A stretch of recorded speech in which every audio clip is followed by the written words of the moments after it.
अल्लाह कबूल ना करे जब तक आप अपने रूठे हुए माँ बाप को राजी ना कर लो।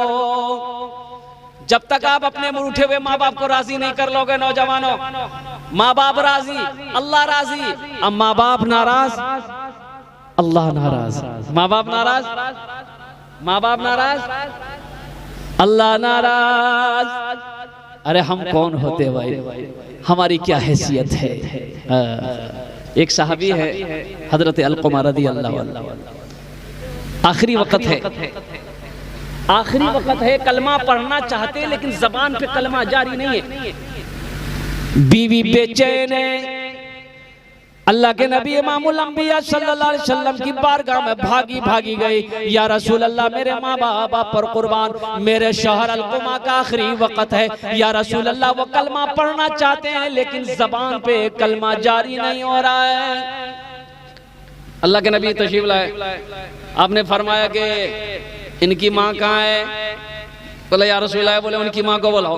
ओ माँ आई तो अल्लाह के नबी इरशाद फरमाते तुम्हारा बेटा अलकुमा कैसा है? या रसूल अल्लाह मेरा बेटा अलकुमा आपके पीछे नमाज पढ़ता है, रमजान का रोजा रखता है, या रसूल अल्लाह ये कुरान की तिलावत करता है। अल्लाह के नबी इरशाद फरमाते मैं ये नहीं पूछ रहा, मैं ये पूछ रहा हूँ कि तुम्हारे साथ तुम्हारे बेटे अलकुमा का कैसा सलूक है? कि या रसूल अल्लाह मैं उससे नाराज।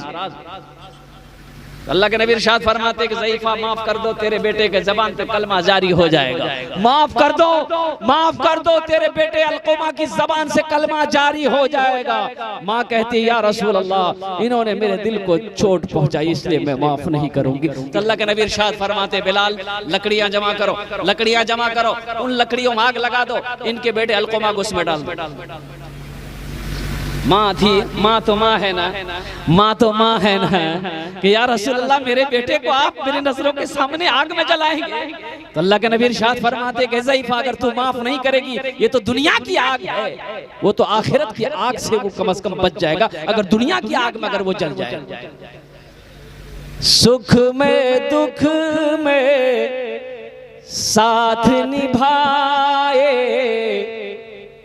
कितनी है वो प्यारी माँ, सुख में दुख में साथ निभाए कितनी है वो प्यारी माँ, सुख में दुख में साथ निभाए कितनी है वो प्यारी माँ, मेरे रोने से वो रोती है, मेरे रोने से वो रोती है कितनी है वो प्यारी माँ, मेरे रोने से वो रोती है कितनी है वो प्यारी माँ।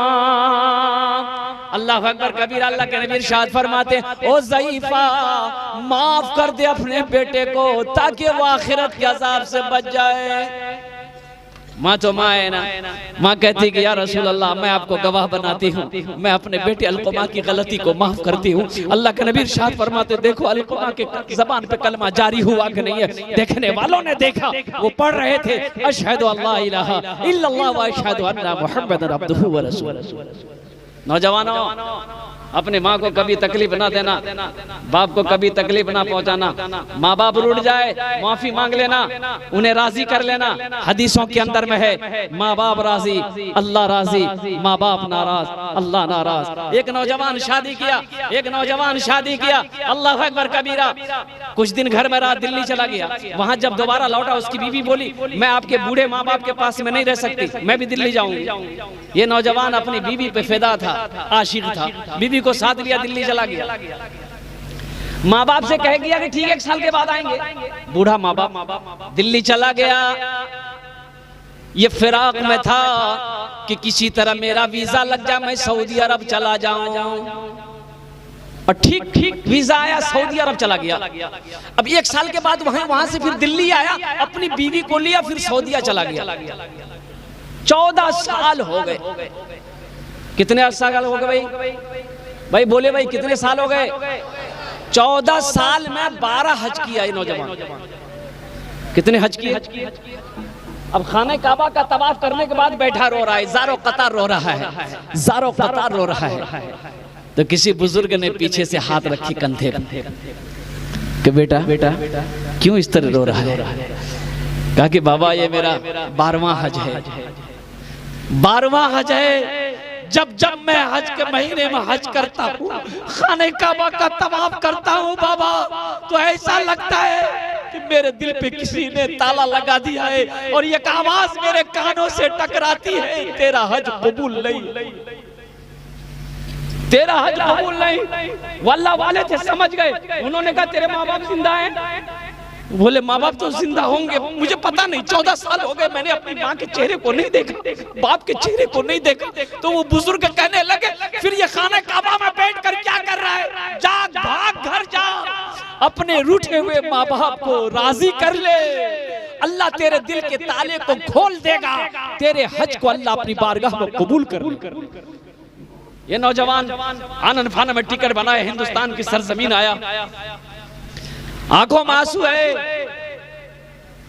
कांपते हुए कदम से उस गांव, जिस गांव में घर था, जब उस गांव पहुंचा, दूर से देखा सिर्फ इमारत ही इमारत, बिल्डिंग ही बिल्डिंग है। अब फूस की मंजिल, अपना घर याद नहीं, मेरा घर कहाँ है याद नहीं है। एक बूढ़े मियाँ घास काट रहे थे, उससे पूछा कि दादा, अपना बाप का नाम लेकर पूछा कि दादा ये अब्दुल्ला साहब का घर कौन सा है? तो दादा मियाँ कहने लगे कि बेटा अब तो वो इस दुनिया में नहीं रहे बेचारे, वो बेचारे अब इस दुनिया में नहीं रहे, उसका एक ही बेटा था, अपने बाप को धोखा दे दिया, वो बेचारे अपने बेटे के याद में गम में इस दुनिया से चला गया। बोला उसकी बीवी, बोले बेटा उसकी हालत तो मत पूछो, उसकी हालत और ज्यादा बदतर है, वो बेचारी बेवा हो गई, दूसरों के घर में काम करके खाती, और वो भी तो पता चला है जिस्म के अंदर में फालिज मार दिया है, आंखों की रोशनी भी चली गई। जिसको होता है खाना ला कर देता है, जिसको नहीं होता नहीं ला कर देता। ये नौजवान ज़ारो कतार रोने लगा। तो बूढ़े मियाँ ने कहा कि तुम क्यों रोते हो, तुम उसके कौन हो? कहा कि वो बदनसीब बेटा मैं बदनसीब बेटा मैं हूँ। तो उस बूढ़े मियाँ ने कहा कि फिर यहाँ बैठा रो क्यों रहा है? जब माँ के कदमों में गिरकर माफी मांग ले। तेरी माँ के लब हिल रहे, तेरी माँ बस दुआ यही करती है कि मौला उस वक्त तक मुझे मौत ना देना जब तक मैं अपने बेटे की एक झलक, उसकी शक्ल को ना देखा। नौजवानों, वो नौजवान कहता कि मैं दबे कदमों अपनी माँ के आंगन में जब गया तो देखा कि मेरी माँ चारपाई पे लेटी हुई है, उठने की ताकत नहीं। कदमों की आहट से बुढ़िया ने आवाज दी, कौन? तो मैंने डरते हुए अपनी माँ से कहा कि माँ तेरा बदनसीब बेटा। तो मेरी माँ उठना चाहे, मैंने अपनी माँ को सहारा दिया। माँ मेरी कह रही थी बेटा मेरी आंखों में तो अब रोशनी नहीं जो तेरी शक्ल को देख सकूं, बेटा मेरे सीने से लग जा ताकि मेरे कलेजे को ठंडक मिल जाए। नौजवानों, माँ वो होती है, मत पूछो रातों को मैं भी कैसे कैसे सोता हूँ। और नौजवानों, उसकी जिसकी माँ नहीं है, जिसकी आज माँ नहीं है, उनके लिए ये शेर है। इस फकीर की भी माँ नहीं है। बहुत सारे भाई हमारे ऐसे होंगे जिसकी माँ इस दुनिया में नहीं है। मत पूछो रातों को मैं भी कैसे कैसे सोता हूँ, जब जब माँ की याद सताए चुपके रोता हूँ, चुपके रोता हूँ। है दर माँ के चरणों में, है दर माँ के चरणों में, तन मन धन कुर्बान है जिनके सर पे माँ की ममता, जग में बड़ा इंसान है, जग में बड़ा इंसान है। जो माँ की ममता ना समझे वो कितना नादान है, वो कितना नादान है। अच्छा लगा तो सुभान अल्लाह हम ही बोलेंगे। पीते पीते दूध कभी चल में जब छुप जाते थे। नौजवानों अभी जेंटलमैन बने हो, अल्लाह के नबी की हदीस है, काश मेरी माँ आमिना जिंदा होती। अल्लाह के नबी की उम्र 7 साल थी, वालिदा इस दुनिया से चली गई। 7 साल अल्लाह के नबी अपनी माँ के साथ मदीना गए थे। उम्मे यमन साथ है, माँ आमिना साथ है, मदीने से लौट रहे थे। एक मकाम है मदीना और मक्का के दरमियान, मकाम अबवा। वहीं माँ की तबीयत बिगड़ी, वहीं इंतकाल कर गई। उसी पहाड़ी पे आपकी माँ का कब्र है। अल्लाह के नबी इरशाद फरमाते हैं कि काश मेरी माँ आमिना जिंदा होती, मैं इशा की नमाज पढ़ रहा होता, फर्ज नमाज, नफल नमाज नहीं, फर्ज नमाज पढ़ रहा होता, सूरे फातिहा तिलावत कर रहा होता। मेरी माँ आमिना आवाज देती बेटा मोहम्मद, तो मैं नमाज तोड़कर सूरे फातिहा छोड़कर माँ की बारगाह में हाजिर हो जाता। लब्बैक माँ, आपने मुझे याद किया। नौजवानों तुम क्या समझते हो?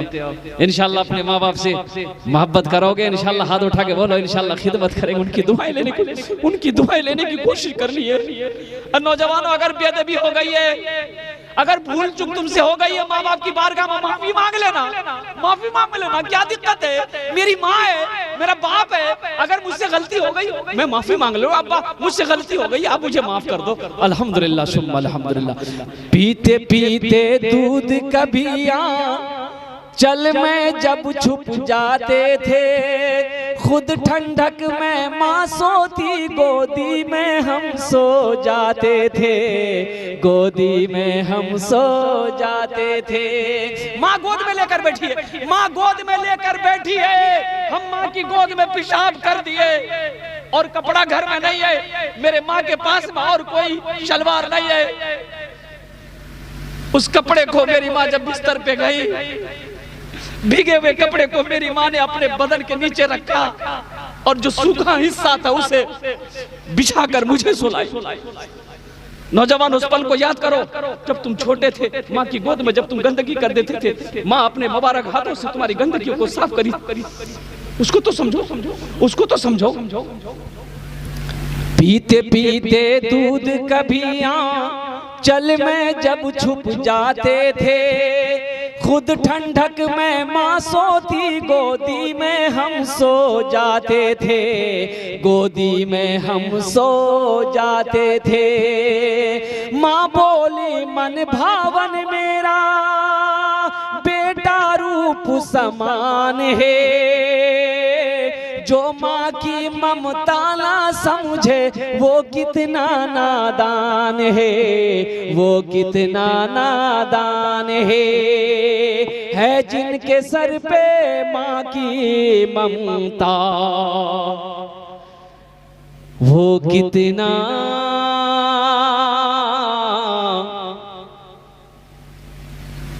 नादान है। हमको अपने माता पिता पे आज बड़ा अभिमान है जिनके सर पे माँ की ममता, जग में बड़ा इंसान है, जग में बड़ा इंसान है। नौजवानों, हजरत मूसा अलैहिस्सलाम आखिरी वाक़या बताकर इंशाल्लाह मैं अपनी जगह लेता हूँ। हजरत मूसा अलैहिस्सलाम सफर में थक गए, चला नहीं जाता, अल्लाह की बारगाह में दुआ करी, मौला अब तेरे कलीम से चला नहीं जाता, कोई सवारी का इंतजाम हो जाता, कोई सवारी का इंतजाम हो जाता। अल्लाह पाक इरशाद फरमाते, ओ मेरे कलीम और कुछ कदम चलो, 100 कदम और चलो, मेरा एक नौजवान बैठा है, वो तुम्हारी सवारी का इंतजाम कर देगा, वो नौजवान सवारी का इंतजाम कर देगा। अल्लाह के कलीम चले, देखा एक नौजवान अल्लाह का जिक्र में मशगूल है, तस्बीह व तहलील में मशगूल है। अल्लाह के पैगंबर के चेहरे को देखा, नौजवान खड़ा हुआ, सलाम किया, बाअदब खड़ा है। हजरत बैठे, हजरत मूसा अलैहिस्सलाम दाएं देखे, बाएं देखे, आगे देखे, बाएं देखे, वहां कोई सवारी नहीं है, ना कोई ऊंट है, ना कोई घोड़ा है, ना कोई वहां पर कुछ है ही नहीं। मुझे वो अभी वो जमाना नहीं है, वो इसका जमाना नहीं है, भटभटिया का, कार का, ये सब जमाने। ऊंट घोड़े पे लोग सफर करते थे, हाथियों पे लोग सफर करते थे। तो मूसा अलैहिस्सलाम ने देखा कि कोई सवारी नहीं है, फिर ये अल्लाह ने कहा कि ये नौजवान सवारी का इंतजाम कर देगा। तो उस नौजवान ने कहा कि हजरत मेरे लिए कोई हुक्म हो। तो अल्लाह के पैगंबर ने कहा कि भाई मुझे फला जगह जाना है, मुझे एक सवारी का इंतजाम कर दो। कहा कि हजरत दीजिए, अभी सवारी का इंतजाम कर देता हूँ। अल्लाह अकबर कबीरा। ये नौजवान आसमान के बादल की तरफ इशारा किया, एक बादल के टुकड़े की तरफ इशारा किया, वो बादल का टुकड़ा जमीन पे आके लग जा। उलमाए किराम फरमाते हैं वो बादल का टुकड़ा धीरे धीरे धीरे धीरे, ये नौजवान के इशारा करना था, वो नौजवान वो बादल का टुकड़ा धीरे धीरे आके जमीन पे लग गया। अल्लाह के कलीम देख रहे। वो नौजवान ने कहा कि हजरत आपको जहां जाना है, अब इस बादल के टुकड़े पर बैठे वहां तशरीफ ले जाएं आप। अब कोई ये ना कहे कि वो पैगंबर थे, वो उन्होंने क्यों नहीं किया? पैगंबर का मकाम बड़ा आला है, पैगंबर का मकाम बड़ा आला है, बड़ा ऊंचा है, उसके मकाम को कोई छू नहीं सकता। अल्लाह को दिखाना मकसूद था, हम गुनहगारों को बताना मकसूद है। इस नौजवान ने कहा कि बादल का टुकड़ा तुझे पता है, तुझे खबर भी है तेरे ऊपर ये कौन है? ये अल्लाह के पैगंबर हज़रत मूसा अलैहिस्सलाम है, जहां जाना चाहते हैं इनकी मंजिल तक पहुंचा दो। वो बादल का टुकड़ा उड़ा चला है। हज़रत मूसा अलैहिस्सलाम ने अल्लाह की बारगाह में दुआ करी, मौला ये नौजवान तेरा कौन सा अमल करता मौला, जो तूने ये मकाम अता फरमाया कि जो दुआ तेरी बारगाह में ये मांग रहा है तू उस दुआ को कबूल कर लेता है। तो अल्लाह पाक इरशाद फरमाते हैं, ए मेरे कलीम, ए मेरा मूसा सुनो, अभी तो सिर्फ ये बादल के टुकड़े को हुक्म दिया, मैंने उसे जमीन पर लगा दिया। कसम है मेरे इज्जत व जलाल की, अगर ये आसमान को भी हुक्म देता तो मैं उसे जमीन पे लगा। फरमान जाओ, ये वो नौजवान है जो सिर्फ दिन भर बकरियां चराता है, रात में अपनी माँ की खिदमत करता है। और सुनो, ये वो नौजवान उस वक्त तक खाना नहीं खाता जब तक अपने हाथों से अपनी माँ को निवाला बनाकर खिला नहीं देता है। इसकी माँ हमेशा दुआ करती है कि मौला मैं अपने बेटे से राजी हूँ, तू भी मेरे बेटे से राजी हो। एक छोटी सी हमको अपने माता पिता पे आज बड़ा अभिमान है जिनके सर पे माँ की ममता, जग में बड़ा इंसान है, जग में बड़ा इंसान है। नौजवानों, इसलिए अपने माँ बाप की खिदमत करना, उनकी दुआएं लेने की कोशिश करना और पांचों वक्त की नमाज पढ़ना। नौजवानों, ये इस्लाह मुआशरा का जलसा है, कुछ पैगाम लेकर उठो। ये मौत पीछे खड़ी है, मौत एक दिन आ जाएगी। नौजवानों, आखिरत को बनाओ। अल्लाह का मकसद है इस दुनिया के अंदर में पैदा करने का। अल्लाह बेमकसद हमें पैदा नहीं किया है। अल्लाह का कुरान कहता है, वमा खलक़तुल जिन्न वल इंसा इल्ला लियअबुदून, कि मैंने जिन्नात को इंसान को सिर्फ अपनी इबादत के लिए पैदा फरमाया है। ए नौजवानों, इसलिए अपने माँ बाप की खिदमत करना, बड़ों का इज्जत व इकराम करना और साथ ही साथ नमाजों की पाबंदी करना। इन्हीं चंद कलिमात के साथ मैं सलाम पेश करता हूँ अराकीन जलसा को, नौजवानों ने जलसा को। अल्हम्दुलिल्लाह इतना अच्छा जलसा सजाया और अल्लाह पाक की बारगाह में मैं दुआ करता हूँ कि अल्लाह हमारे भाइयों, जितने भी भाई यहाँ पर हाजिर हुए हैं, हमारी माँ बहनें हाजिर हुई हैं, अल्लाह हमारा हम सब के आने को, हम सब के बैठने को, हम सब के सुनने को तू अपनी बारगाह में कबूल फरमा ले। आमीन बोल दो। अल्लाह आना मेरा काम था, बैठना मेरा काम है, सुनना मेरा काम है, कबूल करना तेरा काम है। अगर बोलने में कोई भूल चूक अगर हमसे हो गई है, खुदा के वास्ते मुझे माफ कर देंगे। खुदा अगर जो चाहे तो दीदार होगा, खुलूस व मोहब्बत का इजहार होगा, रही जिंदगी तो फिर मुलाकात होगी, हमारी और आपकी कोई बात होगी। व आखिरु दावाना अनिल हम्दुलिल्लाहि रब्बिल आलमीन। अस्सलामु अलैकुम व रहमतुल्लाहि व बरकातुहू। मौज़ूद सामईन, जनाब हज़रत मौलाना सोहराब साहब कलकत्तवी तकरीर किए और तमाम मौज़ूआत को उन्होंने छेड़ा, बिलखुसूस अज़मत वालिदैन पे जो उन्होंने तबसरा और तज़किरा किया। यकीनन कई आंखें नम हो गई इसलिए कि शायद वो इस कीमती दौलत से महरूम है और जिनके वालिदैन ज़िंदा हैं उन्हें अपने माँ और बाप दोनों का एहतराम नहीं। मेरे दोस्तों, अल्लाह ताला हम सबको उसका एहतराम, उसकी खिदमत करने वाला बनाए। मेहनत के एवज़ वो कोई उजरत नहीं मांगी, दुनिया से कोई हस्बे ज़रूरत नहीं मांगी। अरे ये माँ का जिगर है कि लहू अपना पिलाकर बच्चों से कभी दूध की कीमत नहीं मांगी। ये माँ है जो आपसे सच्ची मोहब्बत करती है। हमने ऐसी माँओं को देखा है कि अगर बेटा 10 साल से उससे बात नहीं करता है और 10 साल के बाद वो बेटा आया है तो वो आकर मेरे दरवाजे पे ये दस्तक देती है और कहती है कि मेरे बेटा से ये कह दे मुजाहिद कि वो इतना दुबला क्यों गया है, खाना क्यों नहीं वक्त पे खाता है, मुझसे बात ना करे तो ना करे लेकिन अपने सेहत का ख्याल करे। ये माँ है मेरे दोस्तों दुनिया के अंदर। लेकिन दुनिया में आज क्या हो रहा है, लोग अपनी औलादों से रखते हैं क्या क्या उम्मीद, खुश नसीबी है जो अपने पेड़ का फल खा सके, पूरी करते रहते हैं बीवी की सब फरमाइशें और बूढ़ी माँ का एक चश्मा नहीं बनवा सके। माँ उससे कहती है कि अगर टूटा हुआ चश्मा मेरा बनवा दिया होता तो अच्छा शगुन, अच्छा मुहूर्त देख सकती थी। मुझे कब शौक दुनिया देखने का था मेरे बेटे, मगर चश्मा लगा के तेरी सूरत देख सकती थी। ये माँ है। अजमत वालिदैन जब छिड़ जाए तो दिल के गोशे से इतनी आवाज़ें निकलती है कि मेरे दोस्तों रात छोटी पड़ जाती है और बातें भी बहुत तवील हो जाया करती है। आइए अल्लाह ताला हम सबको कहने सुनने से ज़्यादा अमल की तौफीक अता फरमाए और इस जलसे की बरकत से आज अहद करें कि अगर अपनी वालिदैन से आप नाराज़ हैं तो वल्लाह उनके कदमों पर जाके अपने सर को रख देना और उनको मना लेना। माँ को बहुत देर तक नाराज़ करना मेरे दोस्तों मुमकिन है कि आपकी ज़िंदगी की सांस कब तोड़ दे, कब सांस छोड़ दे, कोई भरोसा नहीं।